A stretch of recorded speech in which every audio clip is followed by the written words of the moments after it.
Welcome to the first ever Mini Coop, where we talk about one game or series we're super passionate about. My name is Chris, and I am joined by the Quail and the Kiwi, Kelcie and Anthony. Wow. I think that's what noise a kiwi would make. Are you sure? It sounds like it's dying. It does. Even that sounded like it was Alright, that's fine. He can have it. Whatever. I can keep going. It's a dying world. I got plenty of You're literally bird fine. noises. Relax. Okay. There's remind me, there are birds in Horizon Zero Dawn. We have had this conversation several times. Several times. Yeah.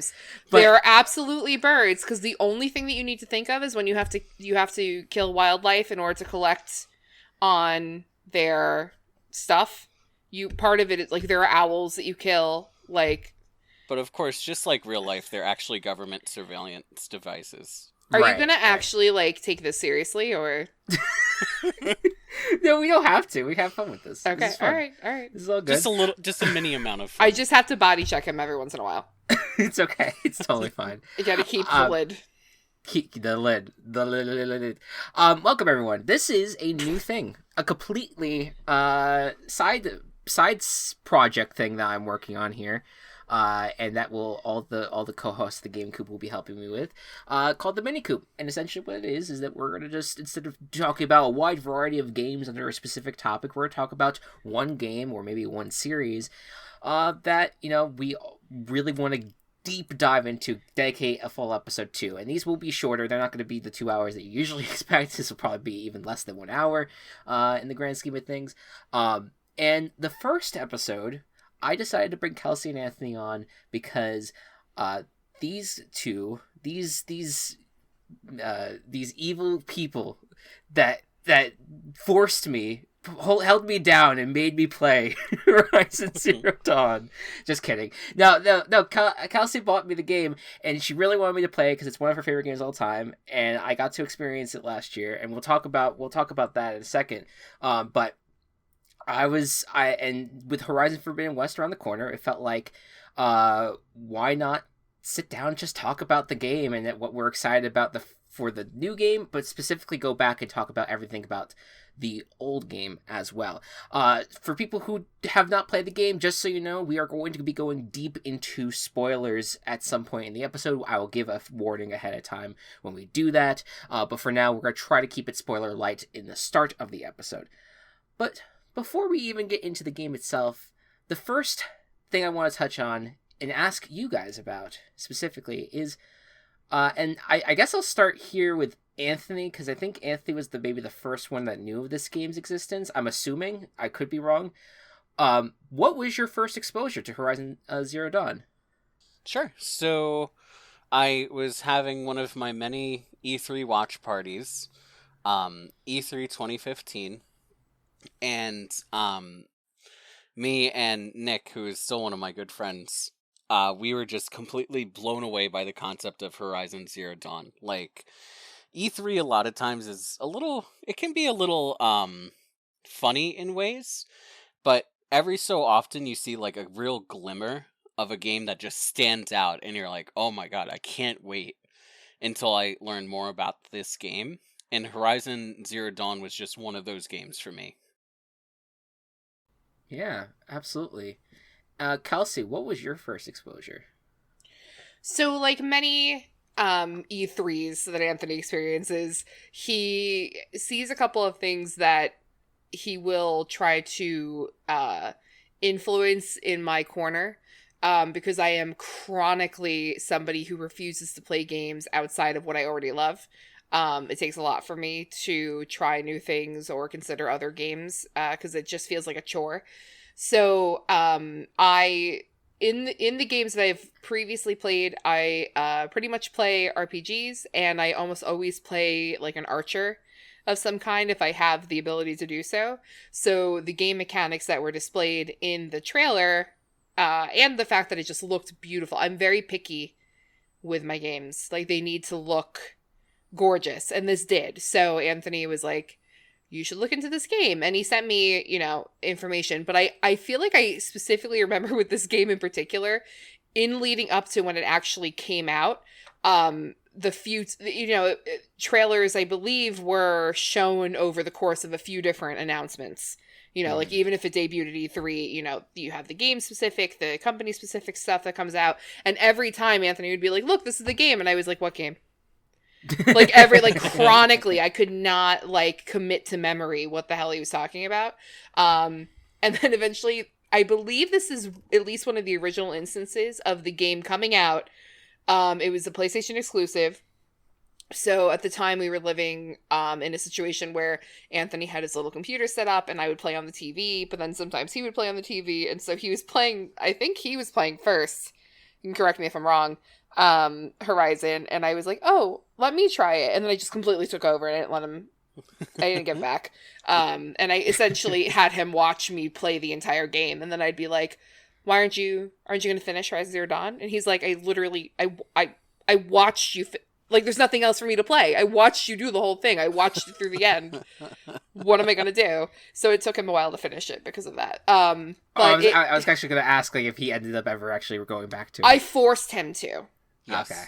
I forced him to play the ending. And he was like, I know what this is. Like, I know what the ending is. But I made him do it. Because it's funny when you were like, these evil people who forced me to play the game. No. Anthony will be like, Chris, you should play this. Or he's pretty bad about Pokemon Go. I was like, I bought it. I sent it to you. I was like, I will curse your firstborn if you do not play this game right now. Like, I was like, you don't understand. Like, I will write you out of the inheritance. I swear to God. Like, play the fucking game. So, and it really, for me, it was, there's just so many boxes that it filled. Which is why we desperately made everybody play it.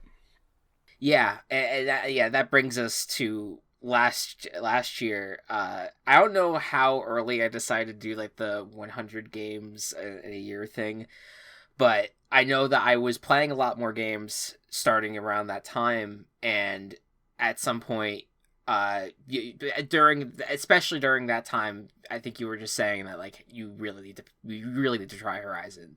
Like, I really think that you should try it. It's such a good story. And I was extremely hesitant, as I am with like a lot of these things, but you ended up getting it for me, and I was just like, all right, let's just do it. I have the game now. Let's just see. And one of my just favorite game experiences, just because of not just because of the game. I think it was just fun, the sitting on call and experience the game while you were like either listening in, or I actually was able to stream it at times to you, and as you watched me play through it. It was really like the first part of because for context, in case anybody years from now, fingers crossed, the pandemic is a long forgotten memory and they're listening back. This was the first, we're talking about essentially the first winter through which I had just moved out of living at home. We didn't see each other often anymore. And so it became and we're very close, we're best friends. So it became a thing where it was like a bonding thing and something we could sit and do together, where it became the first game where it was really like, all right, what are you doing? All right, let's get on call, stream it. I'm going to watch. And it was like we were able to play together. So this is a very sentimental thing for me too, because it was a way for us to adapt and survive through this, what felt like a world-ending phenomenon, and that's very, very parallel to the game itself. Right, I was gonna say, yeah. So it's a very like full circle moment for me, and something that I really cherished. So, yeah, I just really, really loved like being able to kind of like have you sit there as I experienced a lot of those beats. Listening to me cry at the end, but listening also to me, but like even like some of the really crazy plot twists, and we'll get into that. Like that was always so like insane, and so it was so much fun and kind of really. The twist that I have in mind, I don't even know if I was on call for, but we'll get to that when we talk about story spoilers. Let's talk about the game itself now. So just real quick, I'm gonna pull directly from the synopsis on the Horizon wiki here, as in terms of a write-up that kind of talks about the general gist of what this game is. So Horizon Zero Dawn takes place in the 31st century in a post-apocalyptic world where colossal machines dominate the land. Human civilization has regressed to tribal societies of hunters and gatherers who survive in immense forests, imposing mountain ranges, and the atmospheric ruins of their ancestors, all while the machines become increasingly powerful. The player controls Aloy, a huntress who uses her speed, cunning, and agility to stay alive and protect her tribe against the force, size, and the power of the machines. The game features mystical and mythical elements. So that is very surface level synopsis of the story. Very, very surface level. Does not go into did I even scratch the surface of what it actually is. And like just before we go like too deep on anything else, because this kind of relates to my initial digestion of the game, was that what was so unique to it seemed to be this like idea that you were watching. I like explicitly remember watching some of the initial trailers one of the many times Anthony was trying to tell me what the hell was going on, that it was like you were looking at this woman who was in a very what looked like a very like tribal or indigenous setting, but then all of a sudden this high-tech machine animal would blow past her, and it was you were left with this juxtaposition of like, wait, how is this world what like, because it looked very much like Earth, but it looked like it had been pre-colonial in ways, you know, and then so futuristic. So it was like they roped me in with the first really with like the game, the visuals is what really like brings you to the game, is it looks absolutely gorgeous, but then this like mystery, and then the fact that the narrative was something that you had to unfold as you played is what keeps you. Yeah. Like, it brings you in by how polished it is, but then really from the first, 20, 25 minutes of the game, you are, like, sucked in by the narrative that they start to build. Yeah, and a lot of the gameplay was, like, from the moment that you end up taking control of Aloy, and this is not really huge spoilers. You get it. You play as Aloy, in case that you weren't. Yeah, right. As I was already stated, but like you play as like young Aloy. You play like I want to say she was like 6 or 7, like the first time you actually take control of her. I don't even know how old she was. But like you take control of her pretty early on in her life for like a brief time, and you end up seeing the mechanics of the game are really taught to you there, and a lot of what this game is exploring and trying to understand the world. It is a lot of trying to learn and try to process what is it like to live in the world that is what it is now. Plus the fact that now there's these machines that are kind of inhabited in the same time. It really is just one of those things that you're like it's hard to kind of process in your mind. Like you said, Kels, like it's like one of those like, wait, how does this all kind of work? But I think the story overall does a good job over time, kind of like explaining to you like this is kind of how we ended up getting here. And then, in terms of, like, specific gameplay things, like, there's quests. There's the main quest that you have to follow, but there's also side quests. There's a lot of, like, different exploring areas, different areas of the world that you want to explore. And I think that kind of moves into what I really wanted to talk about in terms of what was kind of, like, your guys' favorite gameplay moments. Like, I don't know if you guys have a specific thing that you guys were doing during the game that you want to talk about, or just a general, like, these types of missions are what I really like. Like, I'm curious. Let's start with Anthony. Definitely one of the highlights for me were the trials. So all around the map, there were, like, various areas where you could go and prove your proficiency hunting specific machines, using specific hunting techniques, that kind of thing. And they would have you do, like, objectives within a short amount of time and grade you on it. And as you start accumulating all of these, like, awards for it, you start unlocking these really powerful variants of the weapons in the game. So I love that. I love anything where you have to, like, kind of achieve it and accomplish it and actually get a reward for it, which feels nice. And of course, in every open world game, I have to get all the collectibles. So in this one, there were all these little tiny things scattered all around the map, whether they were memories from people or whether they were like little tiny figures. They had a lot of things that you could go and find. And what I liked particularly about it was that they have a mechanism in-game where you can buy a map for them. And then it tells you kind of like a very fair area of where they can be found. So you don't just have to like wander this map for days in real time trying to find them. How about you, Kels? What were your favorite gameplay parts? So I don't know, because I am wee beb on the idea of how these games are break down. So when Christopher was like gameplay overview, I had like all these narrative notes. So for me, when I think about the gameplay, I really was so fascinated by the interactions with everything. Like, I did not like the trials. Full disclosure. I'm almost certain Anthony played all of them for me, which is another reason why he dragged his own feet in playing his own game, because he had fucking played the game. But because I was very interested in, like, in the trials, the lodge, like the Hunter's Lodge, that entire side quest is one of, like, the most entertaining things, but I was getting very intimidated by the trials themselves. Anything that has, like, a time limit on it, I just shit my pants. Like, I just can't. I can't handle anything with a time limit, even in real life scenarios. Even if I can do something quickly, the idea that there is a clock ticking down just makes me completely lose my shit. So I really loved. I felt like all of the side quests were like so cool. And so like the little things that you pick up, like knowledge nuggets and lore nuggets that you pick up along the way. I love that there was a full catalog of like audiobooks, audio clips and things like that, where you would be sent on this little mission, but it was the ability to use the focus and search and seek out this interactive world with the focus that I felt was so cool, and so well done.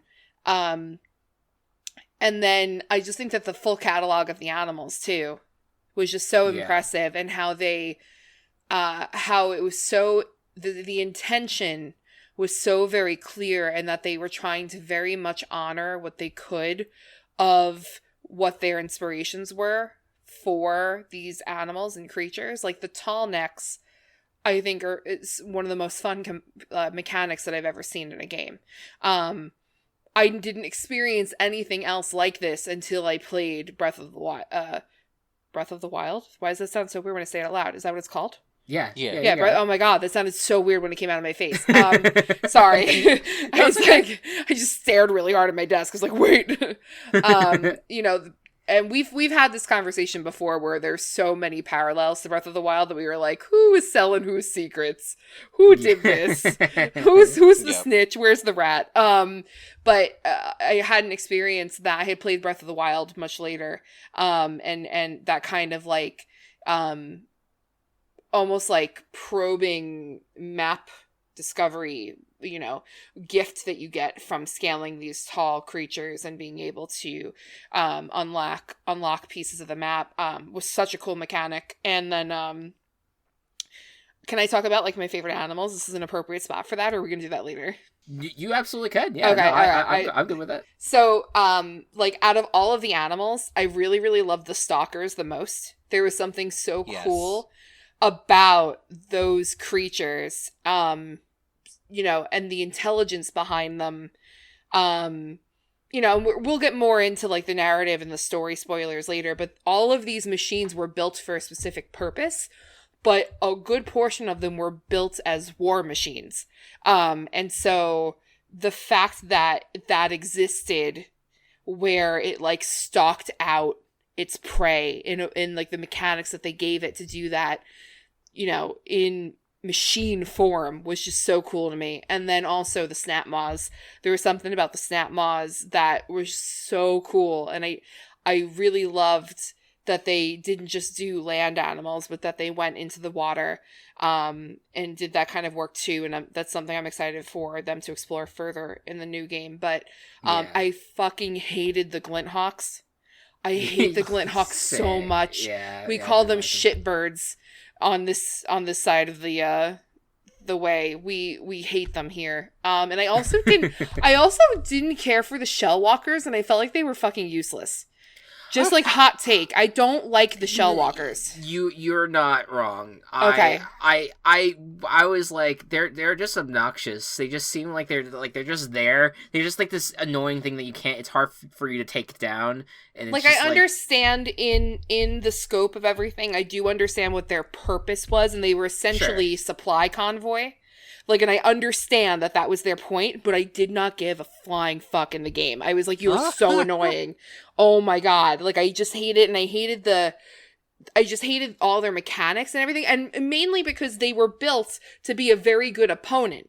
Yes. Like, part of my frustration and my upset with them, same with the Glinthawks, is that they were sneaky motherfuckers to fight, and they were very annoying. And as somebody who prefers to play very stealth, they would blow me out of the water every time. So, like, that's part of my frustration too, but, like, just getting all the heat out right now. Hated the Glinthawks, hated the Shellwalkers.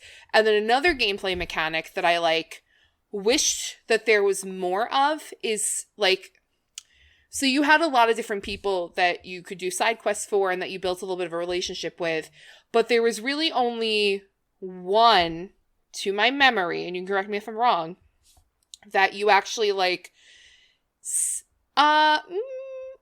two.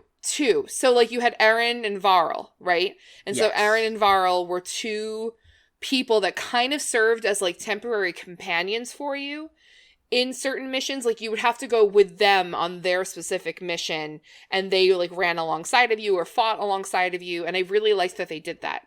However, and Nil was the third one, and he was regarding the bandit camps. But I really wished that you had more time in that kind of dynamic. I wish that you could take somebody along with you on your own adventures, not unlike what you can do in, like, Mass Effect and Skyrim. Yeah. And I do wish that you could, like, have a consistent recurring follower and maybe have a bit more agency over them. I don't mean I want Lydia in Skyrim, because I mean Lydia in Horizon, because I don't. That would be annoying, and it's not that game. But at the same time, I wish that you could, like, you're so alone the entire time, and I think that that's partially the point. She was, you know, an outsider. She was, you know, shunned. She was a reject. Like, she is all these things. And I think that you are meant to feel alone and like an outsider for a lot of the gameplay. And that is even where she, like, kind of creates a friendship a little bit with Nil or Silence, that they are all these kind of, like, outsiders. That's why Ross is drawn to her, because he was an outsider. Like, I get that that's part of it and that's the point, but at the same time, I wished that you could have that. Yeah, or even just, like, definitely. Even like a buddy, like a little animal buddy or something. Like, if I could have a fucking fat raccoon following me around, that'd be great. I mean, you did get to have, like, the mounts, right? Like the different, like the I think broadheads were one of them. The striders, were also there. Like, yeah, but it didn't feel. It did feel like they weren't like these companions that were permanent necessarily. They kind of were. You kind of just they were temporary solutions to traveling and sometimes combat, where they kind of take part in that as well. And it's not like. I'm not, like, devastated that this isn't a part of the game, and I don't necessarily expect them to change it moving forward either, but it is something that I felt like I really liked Nil's character. I liked that he was kind of, like, a nut. I liked that he was a bloodthirsty murderer, and that he liked to pick off the bandits, and I kind of would have liked if he was able to join me for a longer period of time or on non-bandit specific missions. But, whatever. Is what it is. But those were, like, my favorite gameplay, like, components. Yeah, I for me, you brought up the tall necks. I think that was my favorite part of the game. As someone who enjoys, like, platformers and also just discovering things, like, it's specifically when I say platformers, like, the goal of the tall necks is the fact that you are trying to figure out, okay, how do I get on top of this thing? And it's kind of surveying the land around the tall deck that it's walking, and kind of like, okay, I see a cliffside here that I might be able to jump off and, like, land, where I kind of get on this thing's back and then crawl up its neck to get to the top. And then it's the fact that you get to unlock it, and then you get to see you see the map, and the clouds kind of, like, part with on the map that you look down on, and you get to see more of the world. Like I think that to me, like those were some of the more satisfying moments, and I enjoyed even after the fact where you get to propel down. I get sad when I accidentally just jump off the thing and forget to propel down, because it's a really cool effect of when you propel down off the tall neck, you see this explosion happen, and it's like, oh my god, like this, it's like broadcasting something to kind of like give you this signal for and the the rest of first this world. time is like straight up magical. Oh yeah, The first time that you experience that is like so cool. Well, these tall necks, they're bigger than life. Like they're the biggest, like machine in the game, kind of. I mean, obviously there are some that like start to kind of rival it later, but they're the only ones that like never directly like go after you either. Like they're completely. They serve their role. Everybody had a role, and their role was to have this kind of eye in the sky surveillance of the area. Yeah, so I really love the tall necks. But you also brought up the bandit camps. Like those were so much fun to clear out. It's just I'm like, I notoriously have talked about it that I'm not a big combat person, don't really like fighting things, but there is something satisfying when playing on story mode, of course, where you could just clear out those camps. Oh, you turned some of those guys into shish kebab. Like you were, yes, you were into it. You were like, yeah, and you'd like just fucking Well, it's skewer them when you can just plow through enemies without much resistance. It's extremely satisfying. Yeah, like, it just feels good, and a lot of those were a lot satisfying. I would say though, like if I'm picking like the best moments of the game, it's the cauldrons. I like going deep into those areas and kind of learning about and seeing like the making of these machines it was wild. The final like boss at the end of each of those cauldrons that were like these like stronger variants of like some of the bigger robots that you end up facing in the game is really cool. And it's just like these really interesting deep dives into the game's lore, and each cauldron was like vastly different from the next. Like there is a lot of them had like a similar vibe of like this is a very like futuristic looking cavern. But there were some that like I think one of the cauldrons I thought was very interesting was that it was one that was like kind of like invaded with like bandits, and like I had like an internal like cave foresty area where you had like to fight bandits to kind of get through the cauldron. I thought was really interesting. That wasn't the only like people inhabited cauldron. Like also in parts of the game where you learn more about where Aloy comes from, like you know, or even after the proving, you wake up deep in a cauldron that has been taken over by the matriarchs. You know what? I never actually put that together. That would be considered a cauldron. No, that's also a cauldron. I mean, and then there's also cauldrons that don't produce machines. Yeah. As we learn later. I don't want to like talk too much about the narrative before we get to do a deep dive, but like we're almost there anyway on that front. Yeah, but like I mean there's the cauldrons that like produce people. Like that's a whole part of the whole thing. So yeah, it's wild. It's really interesting to kind of learn about, like see those parts of like, to me, when what this game's strength is exploration. There is some I think criticism to the game where they felt like the world felt empty, and I just could not disagree more with that. How do you say that? Yeah, I don't understand that. There is people that genuinely, I think, and like I think of that and I compare it to Breath of the Wild, and people are like, well, people like love Breath of the Wild, but I think parts of Breath of the Wild would be considered empty in those regards. But I don't think emptiness is necessarily a bad thing. Sometimes you need the break. Sometimes you need like that moment of like peace of like, okay, there's nothing happening, we're good. You know, like we could just kind of relax and kind of just stroll along here. Yeah. I love the biomes. I love I just loved the biomes were so cool.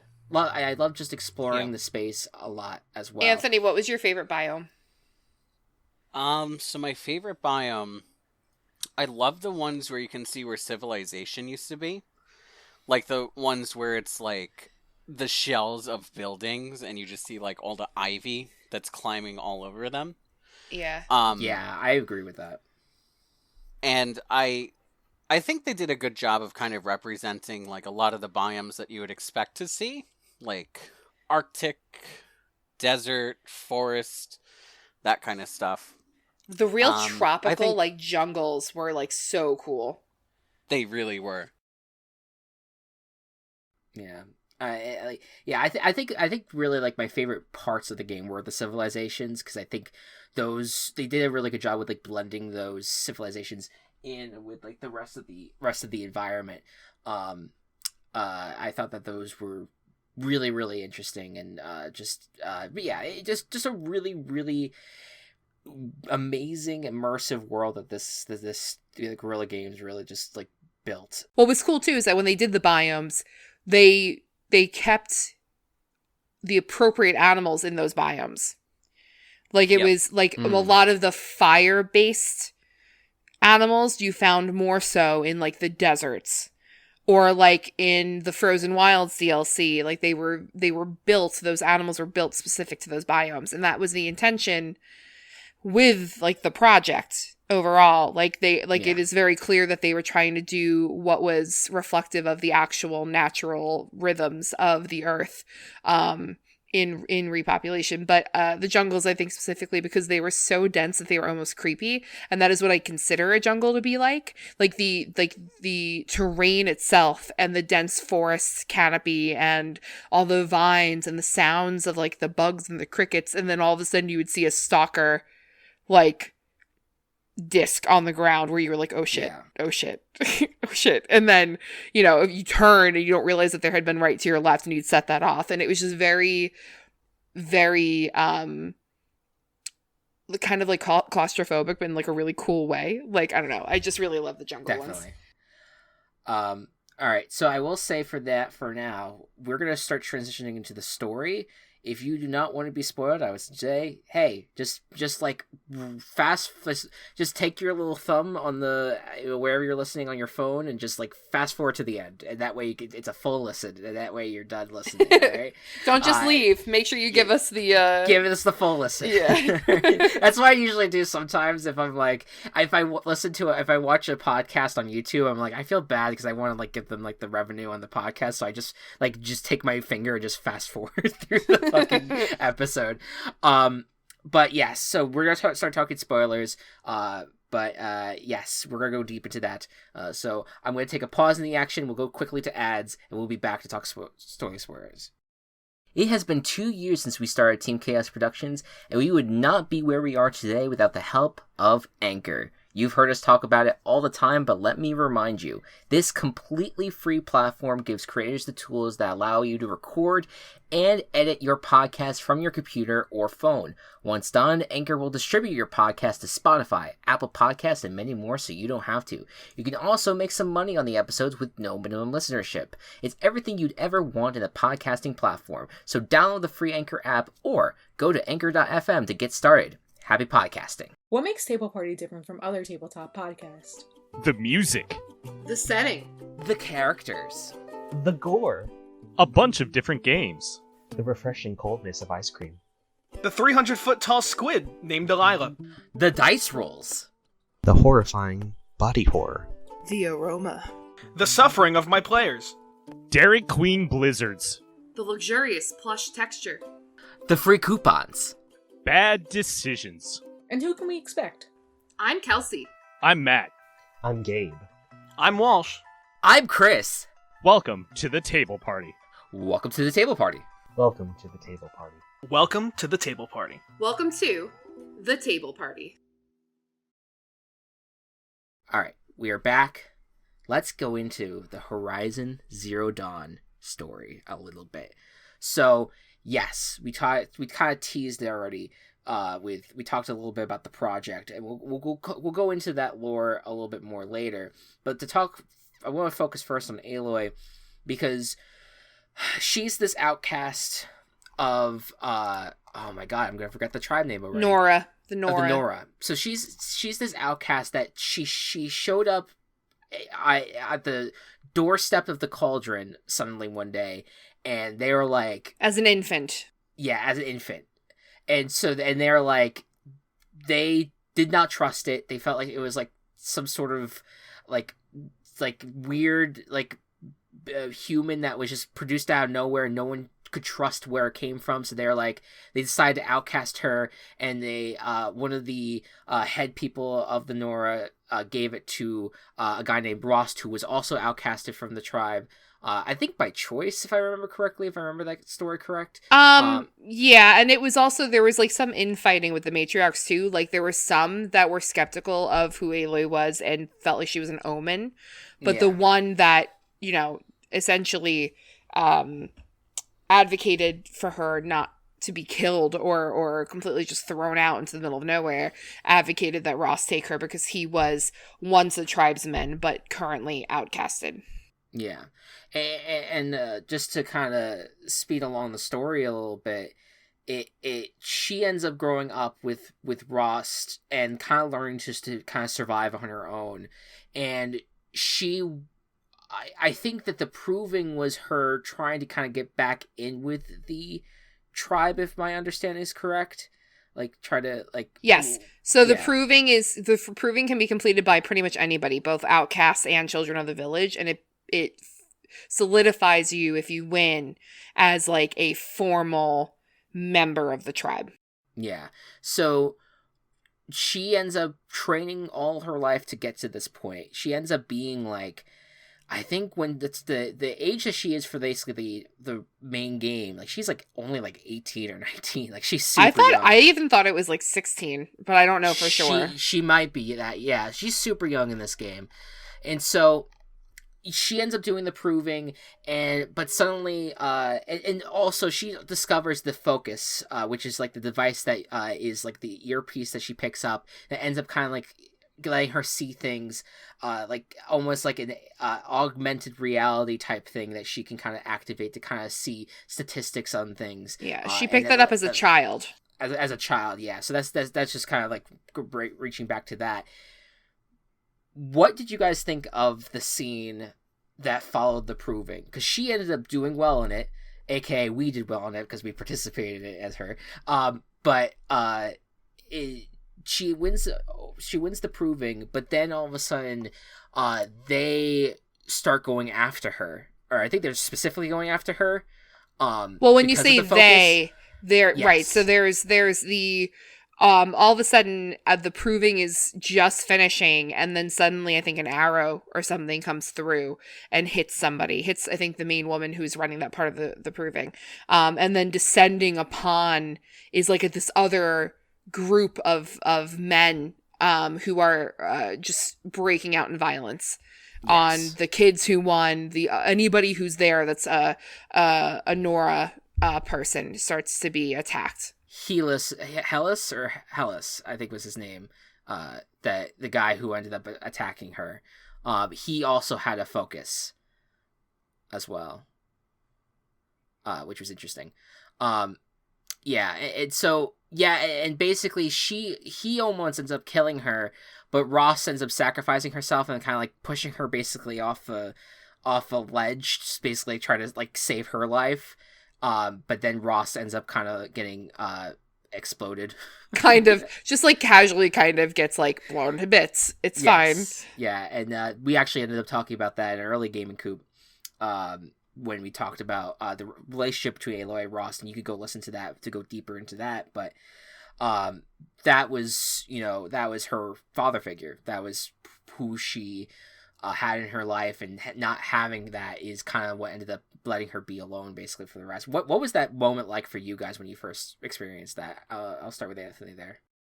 So I felt robbed, because like in other games you have this big triumphant moment, and then you like unlock new skills or you unlock new gear or quests, and to see like the achievement literally melt away as this major conflict erupted definitely sent me for a spin. And I think it was a really well executed moment, because like in the matter of a few seconds, everything that you thought was important is just completely disregarded. You realize that the main quest that you need to pursue is different from what you thought it was. And even though it made me feel really sad at the time, and it still makes me feel sad when I experience it, I think it was very well written. Yeah. What about you, Kels? I was freaking devastated. I didn't see it coming. Well, and also just like not to get too into it or too deep, but just prior to the proving, Ross lets Aloy know, if you go through with this, just know that we'll not be able to talk to each other anymore because it's a rule in the Nora that any outcast, that the main tribes people aren't allowed to communicate with them or speak to them. And so Aloy essentially says goodbye to Ross in the intention of going through this. I mean, depending on, you can make the choice on how you actually answer Ross, but it is made very clear that Ross does not intend to stick around and that you will not see him again. So the very emotional fatherly role, the fact that he was watching extremely close by the entire time and jumps at the opportunity to help in any way that he can and try to protect her, even knowing that she made that choice to move forward, was just so, that's emotional. That pulls you in one direction. And then the fact that he is mortally wounded and then does whatever he can to get to her because she's mortally wounded, and says, I think he says survive, and throws her off the cliff and just willingly wishes that she will survive this, and makes that decision, that ultimate decision, in order to try and attempt to save her life, and that he won't even get to see what comes of that. That is just gone, is just very, it's an extremely whiplashy situation and extremely emotional, and you're just left kind of empty and robbed, as Anthony said. You're kind of just like, what just happened?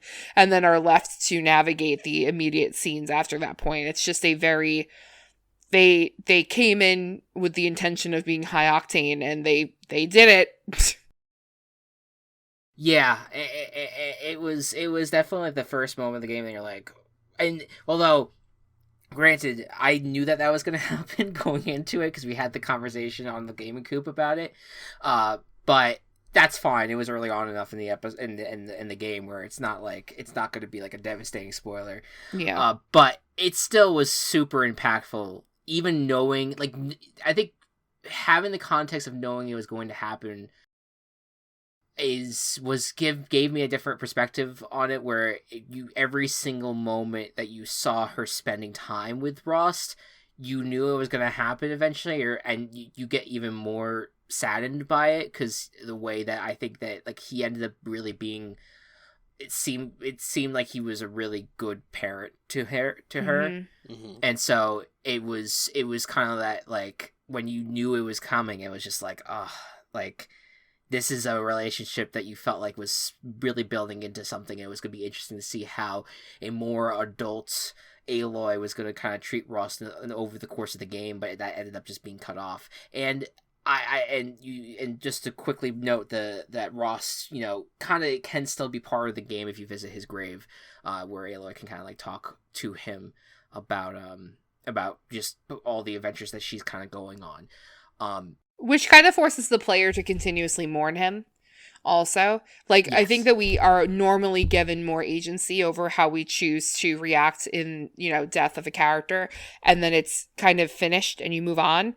But the game has an incredible way of maintaining its humanity in that you always have the opportunity to still continue mourning him in a very, specifically interactive way, which I think is important. Now, we are running at very deep into the podcast, but I do want to touch on the big plot, the big thing that I think that you end up learning about with this game, because and we can try to get into the smaller story details and stuff, and I'll gladly allow room for that. But I think the big thing that I want to touch on is Project Zero Dawn, which when learning about this project, it blew my fucking mind. In terms of just the way that they went about introducing and slow rolling what it is about.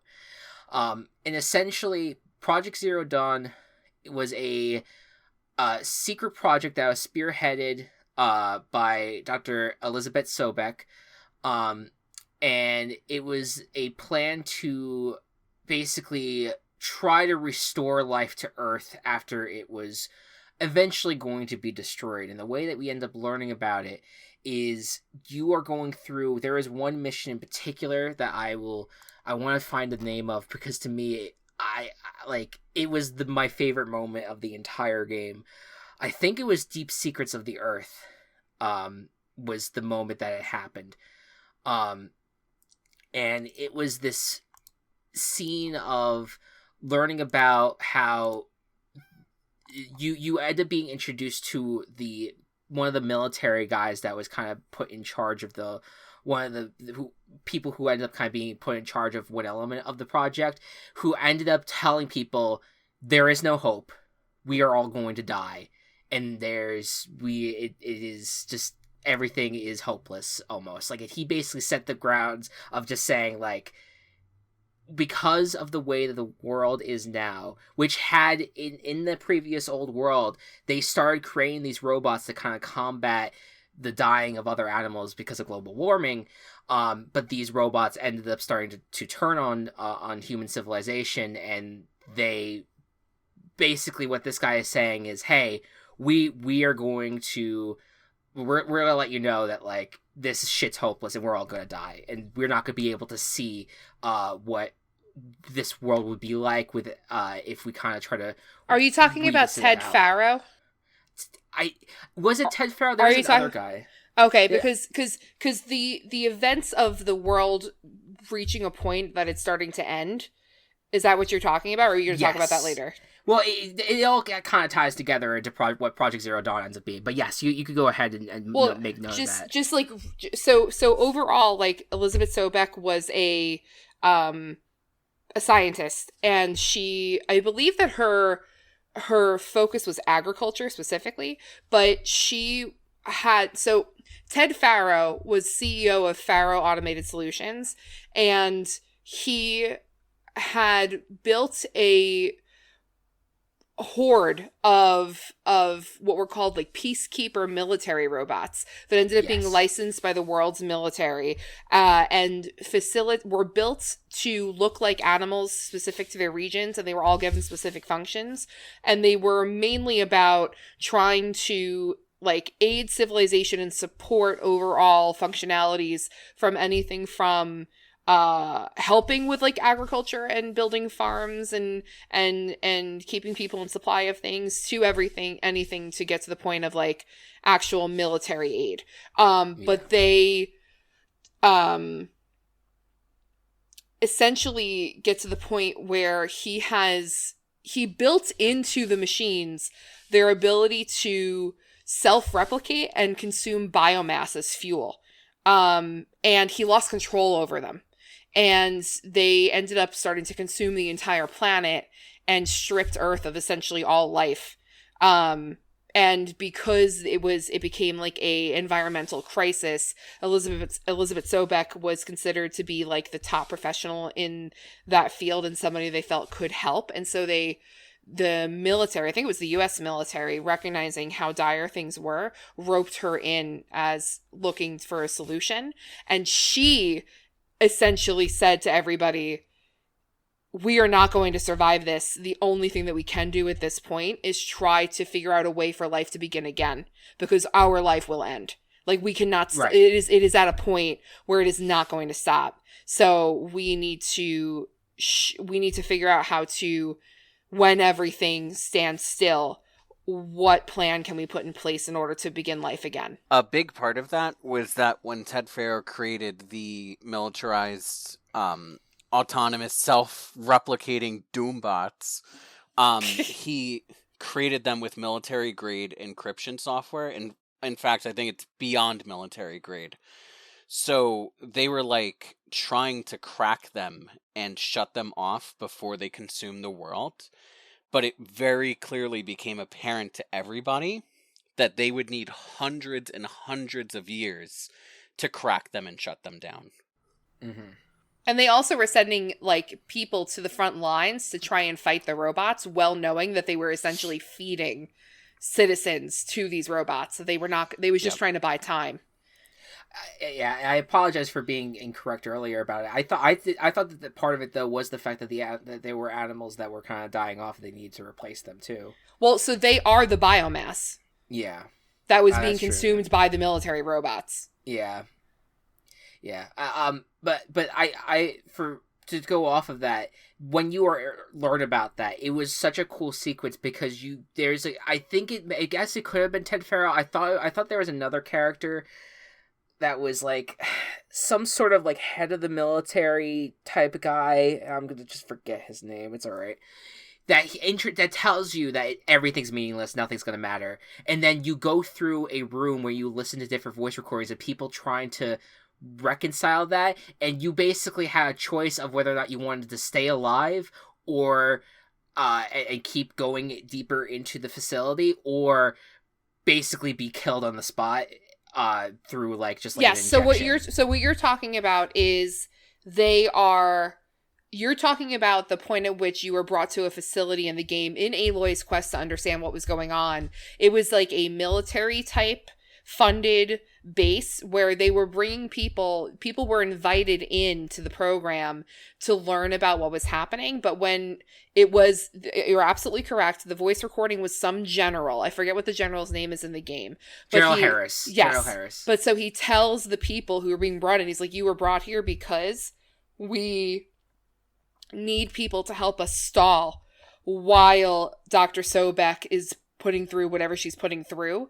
So you are being brought here to do this. You can either help us do this and stay alive as long as you can to try and help us, stall for her, or I forgot that they gave them the choice of like lethal injection, but I believe you. I just forgot that was part of it. Yeah. But essentially they started to try and amass together anybody they felt was capable enough to help them on the more technological back end to help save things. But as I said earlier, they also were recruiting huge swaths of military personnel all over the continent to try and put people on the front lines that were essentially just mowed down by these animals, but in a way to try and buy extra time. Because they were, I think that it was projected that they had like less than a year to before all life would have been consumed by the time that Dr. Sobek was brought in. Yeah, and so that was basically how you ended up learning about it. And again, to me, was one of the coolest sequences in the game where you hear about it, that you learn that it wasn't some sort of bio weapon, because the whole time you're thinking it was this top secret super weapon. You learn that early on that was what Project Zero Dawn was. And that was not the case. It was it was just a stall tactic. It was just a stall tactic to end up building what the real Project Zero Dawn was, which was a intellectual unit called Gaia. It's essentially, Gaia was basically the main robot, main AI, I guess, that was in charge of restoring humans and restoring not just humans, everything. Well, so Project Zero Dawn was called it was an automated terraforming system. Yeah. In order to shut down the robots and restore life to Earth. Yeah, and so it had a lot of different sub-functions, but essentially, and they had someone that was in charge of each of those sub-functions, but the core of it was that Gaia and all these sub-functions put together would help bring Earth's civilization back long after everyone ends up perishing. It's really wild, because this game was really about learning about Elizabeth Sobek, which you learn was actually who Aloy was cloned after, I guess. I don't know how the phrasing is, but she was basically, Aloy is the clone of Elizabeth Sobek. She was basically, and I think the reason why they cloned her was because she would have, I guess, the ability to access all of these facilities because of the way that she looked, and her voice. I think it was like voice and face automated. Yeah. So so that all that, and obviously it goes so much deeper. I don't know if we have the time to really go into a lot of it. Also, can I just retcon something really quick, because I'm just realizing this as I'm sitting here? Sure. The machines that were consuming all the biofuel and were the military machines were in game the big black scary machines, not the animals. I misspoke. The Okay. animals that we are experiencing in game are part of Zero Dawn. Yes. They were sent out in the different functions underneath Gaia as part of the auto terraforming system. And some of them did have some militant type of functionalities just because of what would be required for setting up Earth initially. But nothing like the consuming robots of Ted Pharaoh's, which are like the big enemy robots that we see in the game. I'm just forgetting their name off the top of my head, but just to They're fix the what I said chariot. earlier. They're the That was their chariot formal line. name. Right. Yeah. There's Horus, which was the Metal Devils, Yes. the Kopesh, which were the Deathbringers, Yes. and the Scarabs, which were the Corruptors. Yes. Yep. And so, yeah, I just wanted to clarify and correct that because I Yeah. had misspoken earlier. No worries.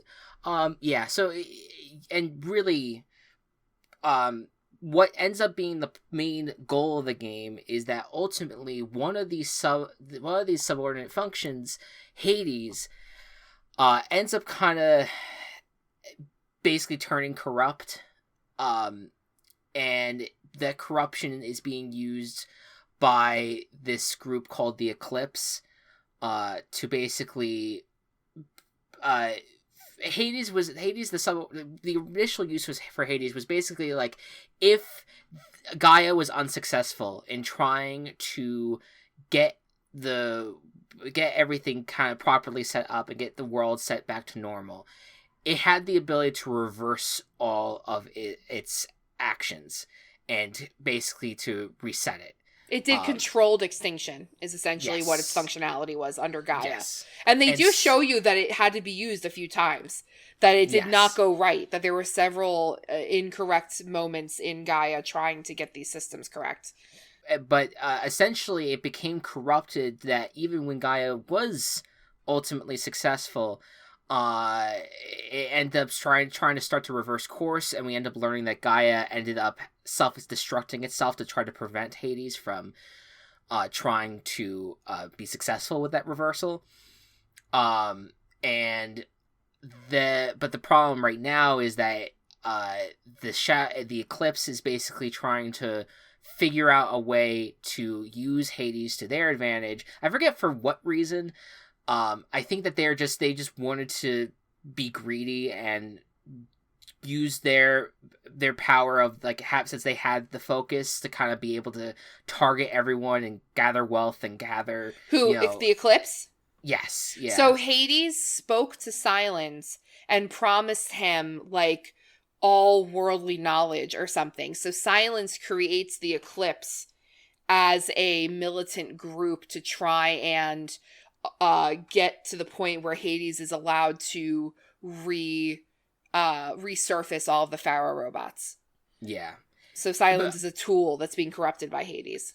But I'm not misspeaking. Like, Hades was corrupted though, like, right? Like, it's not like this is not what Hades was meant to be. Like, ultimately, what Hades is whispering in that instance is that is a corrupted version of Hades, not the Hades that was built initially. That is my understanding of it, but I also don't remember. I don't think that we're actually given the answers as to where that original corruption occurred. Sure, yeah. I think that's something that's probably left hanging open there. But yes, and let's talk about Silence, because Silence you end up meeting about halfway through the game, and he ends up being this guide that seems to have betrayed the Eclipse and is trying to help you, Aloy, try to stop them. But he doesn't really give motives. He's very secretive about everything. He's very elusive, very secretive. Yes. He's sketch. He's like the face of sketchiness. Yes. But he is helpful at times, just trying to get you out of certain situations. But yeah, I think that covers a lot. That does cover a lot of the story. You end up, the Shadow Carja end up like. The Deathbringers, they end up kind of hijacking those Deathbringers to kind of bring this apocalyptic-esque, storm to the regular Carja. and it kind of leads to a series of events where Hades is about to kind of be like resurrected, and you end up fighting it and stopping it, in just an epic series of events that ends the game, and the ending of the game during the credits, I think, or right before the credits, Post credit. It's post credit. Yeah, post credits is you see Aloy visit I guess the home, or was it the home or the gravesite? I'm gonna forget this now. Oh, I'm sorry. I thought you were going into the silence thing. Oh, we'll talk about that. I think I'm gonna tie that to Forbidden West. Yes, here. no, I don't know if this was before or after credits, but it definitely was around then. What you're about to say, yes.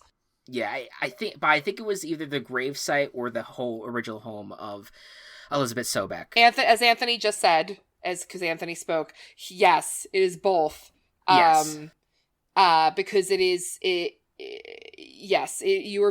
you are overhearing a story that Dr. Sobek, because you unearth audio files at first throughout the game, and you're essentially presented with the last audio file, and she talks about a moment at which she accidentally sets a fire at her family's ranch, and a moral story that her mother tells her, and throughout her telling that story, you have a montage of Aloy traveling and finding the Sobek ranch. I'm getting chills.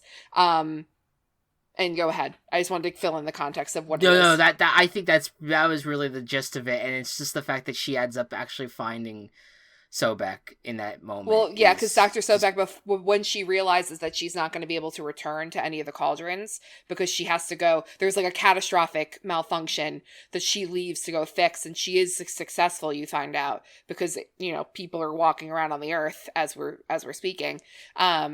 But she ends up saying, they ask her where she's gonna go, and she says, "I'm going home."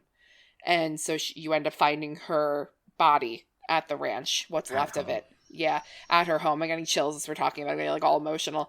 Yeah. And I think that one of the most beautiful parts for me in the game is that throughout the game, one of the things that you can collect and find are these flower patches that are like these triangular purple flower patches, and they are essentially in Gaia served the function of releasing initial terraforming in those areas to start life. And you find Elizabeth essentially surrounded by those same purple flowers at the ranch, and so it's a very emotional thing to discover and find. And Aloy's essentially searching her entire game. Aloy's personal quest was finding her mother. And so she kind of gets those answers at that point, and it's so good. Anthony, what was your reaction to it?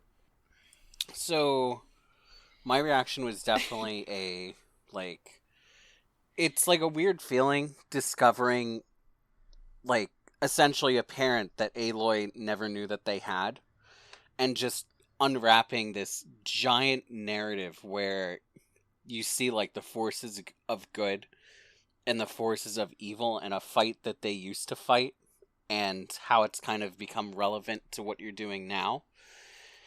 And I think finding Elizabeth's grave was kind of like a full circle moment, and it just kind of brought this overall closure to the whole thing. It was almost calming in a way, I guess. Mm-hmm. It was very sad narratively, but it was a beautiful moment. And it kind of felt like the backstory is that Elizabeth sacrificed herself. When they sealed away all of the scientists to finish developing Project Zero Dawn, the seal to their facility was faulty, and it could only be fixed from the outside. And so while everybody was bickering over who would sacrifice their lives to fix it, because there was a swarm of nanomachines that would kill you if you went outside, Elizabeth volunteered herself. And she had just enough time to make it back home to her ranch, and she essentially sat down and died there. So, actually seeing the proof of who you were, who you're based off of, the journey that they took, and the peace that they had compared to everybody else, it was very much, I guess, kind of I don't want to say justice, but you knew that she was an incredible person, and the area that she's in is so beautiful now. And if that's not like a metaphor for the game and all her efforts, then I don't know what is.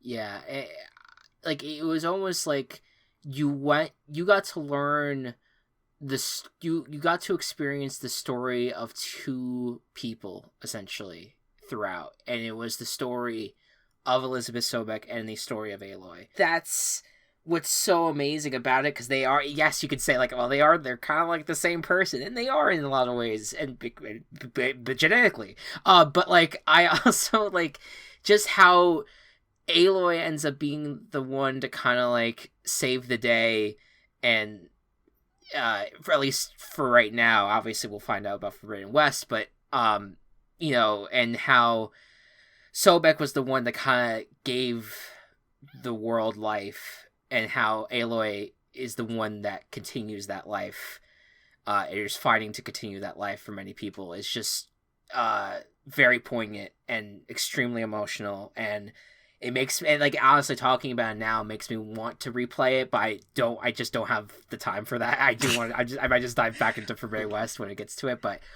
holy crap. And just a big moment. I think really what it is that it's like, yes, like they are technically two different people.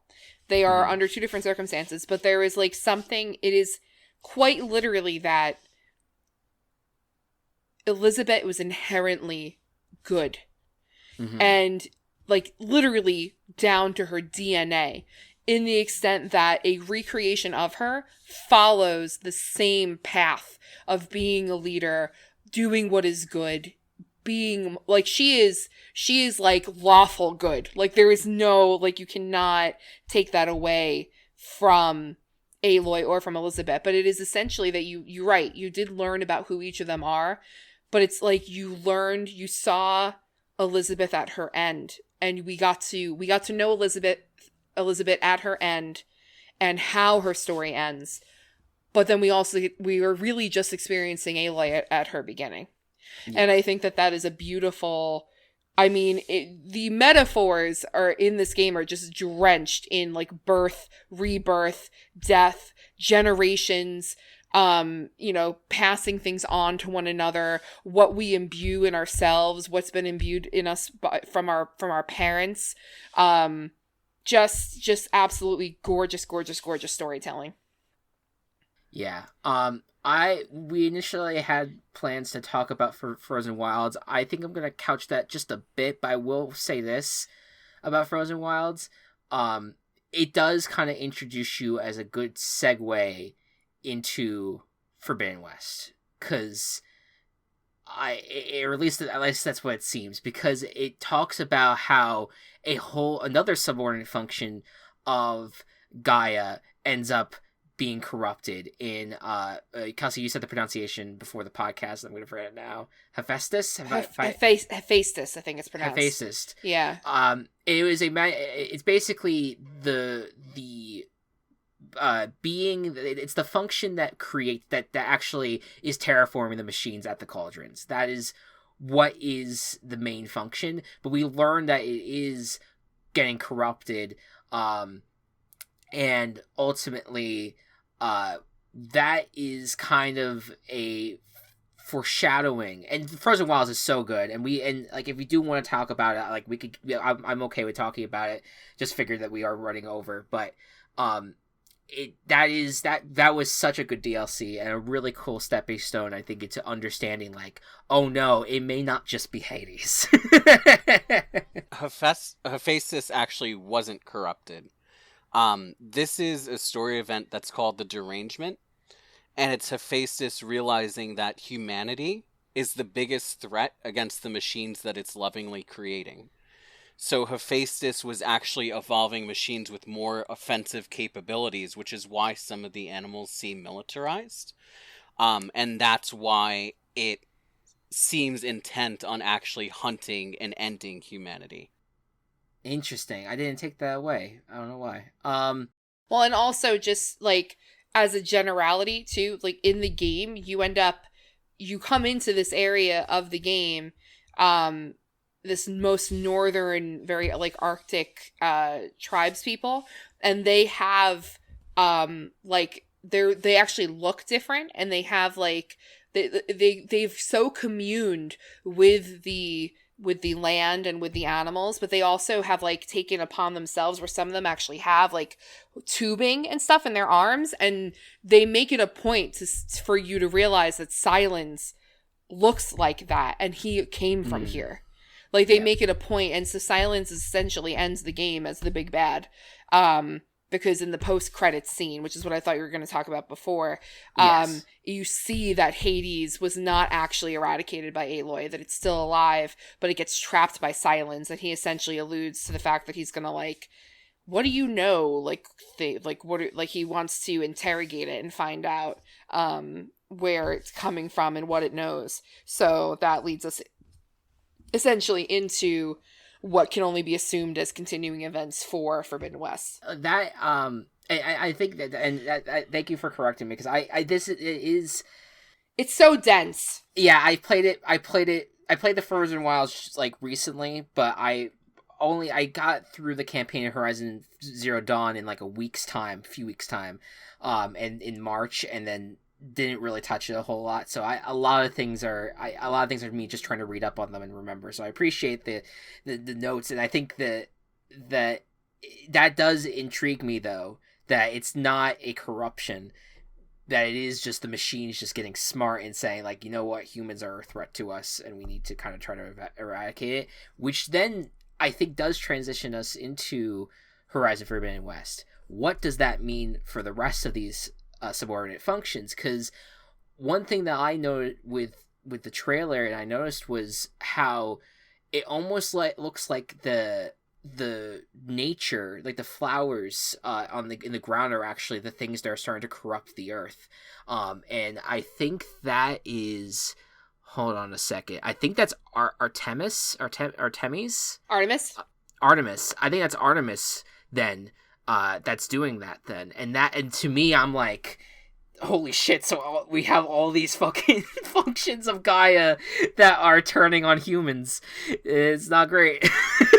I mean, and that's considering that what we are seeing, that's only what we already know. We could end up finding out new things in the game that show that there are other functions at play that we weren't privy to. Yeah. What is, for you guys, your hopes and maybe just predictions for the game? I'll start with you, Anthony.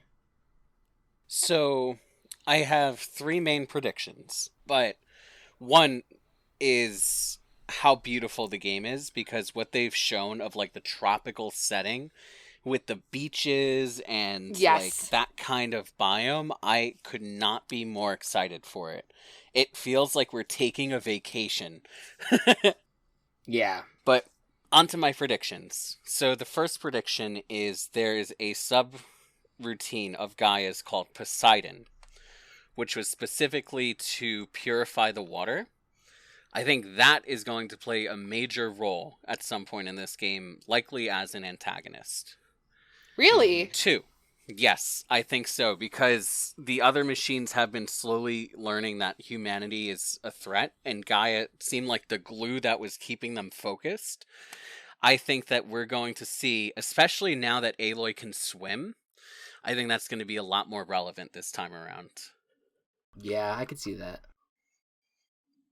My second prediction, Hades' goal was to reactivate the robots from the chariot program that formed the Pharaoh Plague.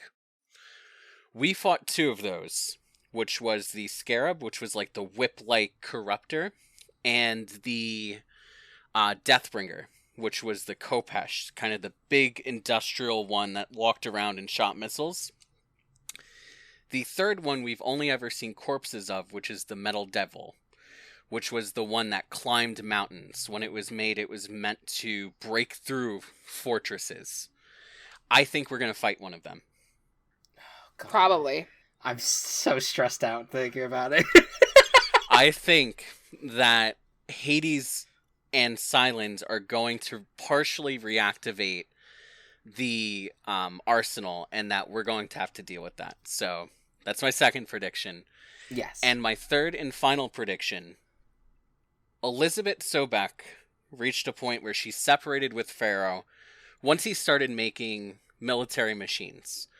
And she formed Miriam Technologies, which was focused on green robots and kind of bringing the Earth back from global warming.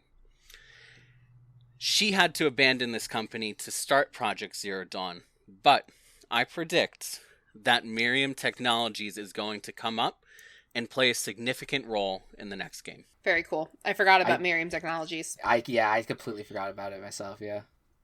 What about You find a mug.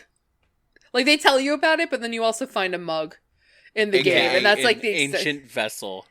Yes, an ancient vessel, which is a mug. Oh, I forgot that they refer to it as that. Yeah, yes. so, like, you do, like, they have little pieces of it, but I think especially because they made it, so clear that Aloy is set on consuming as much as she can about Elizabeth, based on how the game ended, that I feel like in the time between, I have no idea if there will have been a time of peace between the end of this game and when she realizes that the corruption is still ongoing. But in the event that there is, I would imagine that she would spend her time trying to do what she can, still for the people around, but then also like in trying to give a better understanding to her about her origins. So I think that that's a very, very good prediction, Anthony. Thank you. Yeah, I completely did not. I don't even know if I even processed that thing existed. You have this thing where you speed run when you don't think you're speed running. So it is very possible that you missed it. I might have skipped it. Yes. Yeah, that's fine. Okay, so I am really looking forward to further interpretations and representations of different cultures. It was very, very clear that in this original game that they were in touch with indigenous and aboriginal communities, especially those found in the Americas, and all the ways that they allowed that representation to come through in these tribes in the game. And also something that we didn't touch on just really quick, part of Gaia was that humans were to be born through these machines again, and they were supposed to be able to start where we left off. They were supposed to begin and be raised with all the knowledge that we had at the time that we were killed. But Pharaoh, the lovely man that he is, made the extremely nihilistic decision at the 11th hour to completely destroy the program that had been designed to teach the new humans, which was called Apollo. And then he murders the rest of the people involved in the Gaia subsystems before the whole thing just goes to shit. So that is why they are starting in a place where they've gone to their roots and had to begin at a very base level of communing with the earth and starting and creating societies out of this kind of indigenous way of life, which is interesting actually, just real quick, because I'm a fucking leftist and I can't help myself. That's almost kind of like a critique in that, like, I don't think that they probably intended it this way necessarily, but that almost makes you feel like they're saying that indigenous societies are lesser. And I don't think that was their intention, but as I'm reflecting on it right now, it has that little bit of a tinge to it that, like, oh, they didn't get to have all this intelligence, so they just started as tribe people. And that's kind of like, that's a very harsh wash that I'm giving it, but at the same time I'm reflecting on it in a little weird, it seems weird right now, but anyway, I think it's worth noting that, like, I've kind of said that there is parts of this game that, because it feels a little weird, it's a little uncomfortable. There's a bit part of this game that's a bit uncomfortable, seeing, like, especially like people that you could consider like white in, like, well, they are. I mean, Aloy is a white redhead, and she's running around as a tribeswoman in a very indigenous setting, and that is a little, it's uncomfortable to digest. They do their best to give it as much context as possible, but even then, it just seems like, I don't know, it just seems strange in reflection. It's my only, like, huge... It's my only problem with the game, really. I don't know. It's just, like, it's something uncomfortable about it. But I think that it's so interesting that... and perhaps it was just a way of showing that, like, these were the natural way of the things were always going to go, and therefore that's how it went. And hopefully these cultures will continue to thrive and exist. And hey, there's no more Christopher Columbus, so hopefully they're not going to be colonized by anybody, and they'll be able to just continue that way of life. And that will be perfectly fine and perfect. But I think that if there are other, I know that at least some of the previews that there were nods to Chinese culture, specifically the Chinese dragon at one point was shown. And I think that that's, if they're going to go into further interpretation and representation of other cultures, I really think that as long as they do it in a way that is respectful and appreciation as opposed to appropriation, then I'm all for it. But I'm going to be watching with a very critical eye to ensure that nobody does anything fucky wucky, because we are in 2022 and they better fucking not. Also, dinosaurs are going to be a thing apparently, because in some of the previews, it's no longer robots that are like based off of animals that we had at the time of all this being created. They are straight up pterodactyls and triceratopses in some of mammoths. the mammoths in some of the previews, which is very interesting to me. And I would be curious to know if those were created at the time of the way that Gaia was being created and everything, or maybe they're part of the Miriam project. Now that Anthony brought it up, maybe this is something that like Elizabeth decided to do as a countermeasure, or something that she did originally, and then that was what inspired her to do some of what she did in Horizon Zero, in Project Zero Dawn. So who fucking knows? But the environments, as Anthony mentioned, I'm really looking forward to the swimming. I think that the beaches looked gorgeous. The diverse ecological areas were so rich and representative in the previous game that I'm so excited to see what they're going to be doing. Also, I thought what was interesting is that it appears in the trailers, there is still some climbing and mountains and things going on, but it felt like that was such a thing that happened in the first game, like this ascension and this climbing and reaching new heights, that I love the fact that it appears that there's going to be so much more deep diving, quite literally and like figuratively, in the second game, that we're going to be going deeper as opposed to higher. I love that that's where they're seemingly going with it, and I hope that that's true. I predict that there's going to be more human fighting in this next one, and that it felt a little human heavy in the first games also, but specifically I was watching one of the trailer, I think it's the cinematic trailer, and they were talking about this. I think I want to say her name. They called her like Regala or something, but Silence essentially seemingly has coerced somebody else to do his bidding. Where this woman who's leading like a complete military regime to quote unquote slaughter all those who have wronged her, is how they say it in the trailer. And the person who's speaking, he actually says, in the West, war is rule and peace is the exception. And I'm like, oh, okay, cool.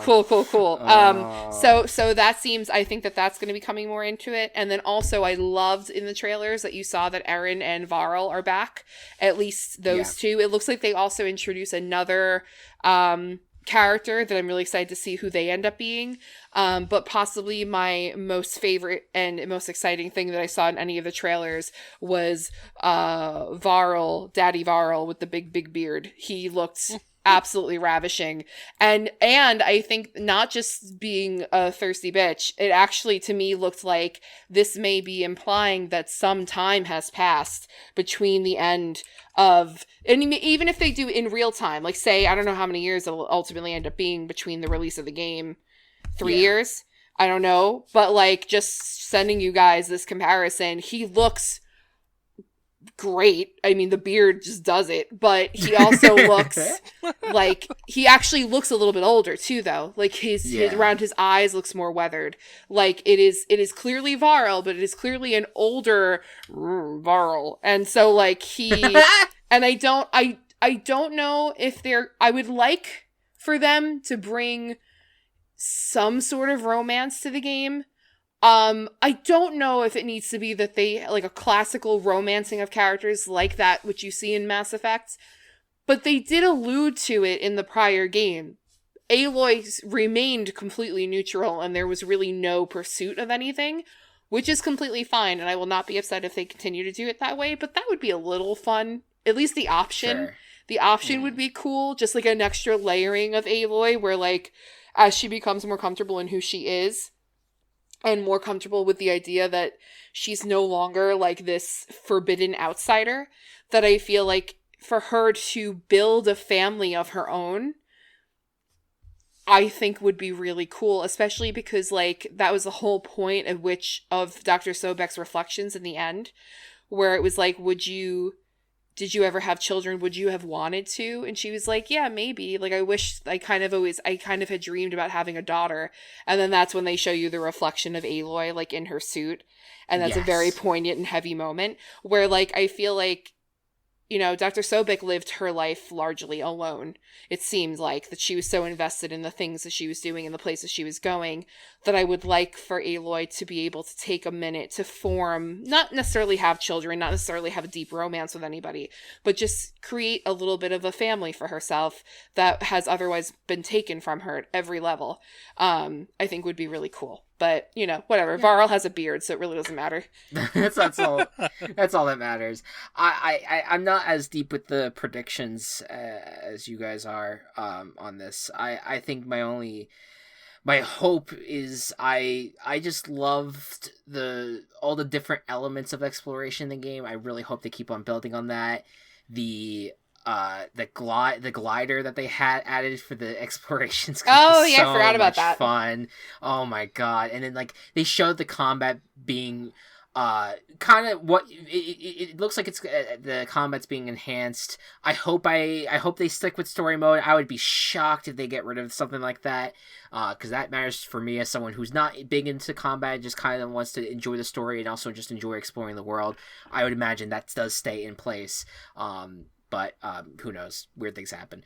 I love, and I made note of it on Discord, but I very much am looking forward to the sights and the sights of the game. I think the site of the Golden Gate Bridge, or at least what we were thinking is the Golden Gate Bridge, and like the buried the trams that are in San Francisco, like the buried version of those, like, there is definitely, and I think that it said San Francisco on the building, so I think that you're yes, that is definitely going to be part of it. Like that they actually turned those trams into homes because they were buried and looked like they were like shelter almost. It's going to be a wild ride. I'm so looking forward to it. In terms of predictions, I do think it's gonna be more of these different parts of Gaia being, you know, either turning evil because of the humans, or turning evil just on their own against the humans. I'm very curious to see kind of how that continues to unfold. I think it is going to be really interesting to see how they do blend in all the different cultures and different elements of the game that kind of continue to build that story. I wonder how Aloy's story continues, really is my biggest interesting point, because I feel like they did such a good job tying so much into Sobek in the first game. I wonder how they kind of continue Aloy's story, and even Sobek's story to an extent, like maybe Anthony said, it could be through that other project that she had. Yeah, and I think that Anthony bringing up Miriam is like totally, now I'm distracted. Like I'm like, oh my god, I wonder what they're going to do with that. But also to Anthony's point and his credit as well with bringing up Poseidon, I felt like when we were seeing the trailers, that like red viney type stuff on the floor that she seemed to pick up while the animal was dying, and seemed to be like almost pointing towards that as being like an invasive plant almost. That's what I was making note of. Yeah, but it reminds me of seaweed.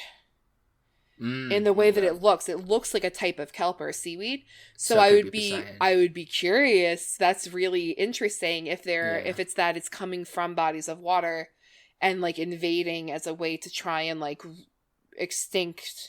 bring back extinction to eradicate and start over again. Like if Hades is choosing to go that route. But we could be way out of line too. Like we'll have to see what they do with it. We've seen trailers of the deserts and stuff, and like there's other biomes too. Like I'm curious, like how, what ways like those things may like impact those biomes as well. Like It's definitely gonna be fascinating. I love we've seen like the turtle machine, we've seen the mammoth machine. I'm sure that there's gonna be more sea creatures that we'll see as well. Like there's so much here that's gonna be so fascinating to follow. One other note, the most recent news about this game, which I thought was really interesting, was that Carrie-Anne Moss and Angela Bassett are voicing characters in this game. Fantastic. Which I'm like, okay, sure, like just keep on building up the cast because they already have the guy who voices Silence. I forget his name. Who voices Silence again? What's his name? Oh, I know. He also voices somebody in Destiny. Yeah. God, he like he's a notable actor. Lance Reddick. Lance Reddick, that's it. And then of course like Ashley Birch coming back to voice Aloy, who did such a good job last time. So I think it's funny that it's Lance Reddick and that they chose to name Silence's weapon a lance. Like it is, but I think it's funny because I'm like I feel like I feel like it was like a little Easter egg, but maybe not intended. Yes. Maybe. So he wields a lance. His color is red, and he's a dick. So, Lance Reddick. Wow. God damn it. Also, Angela Bassett voices the big bad lady that apparently doesn't want peace and wants to eradicate everybody. So that's fun. Oh shit. Okay. There you Just go. saying.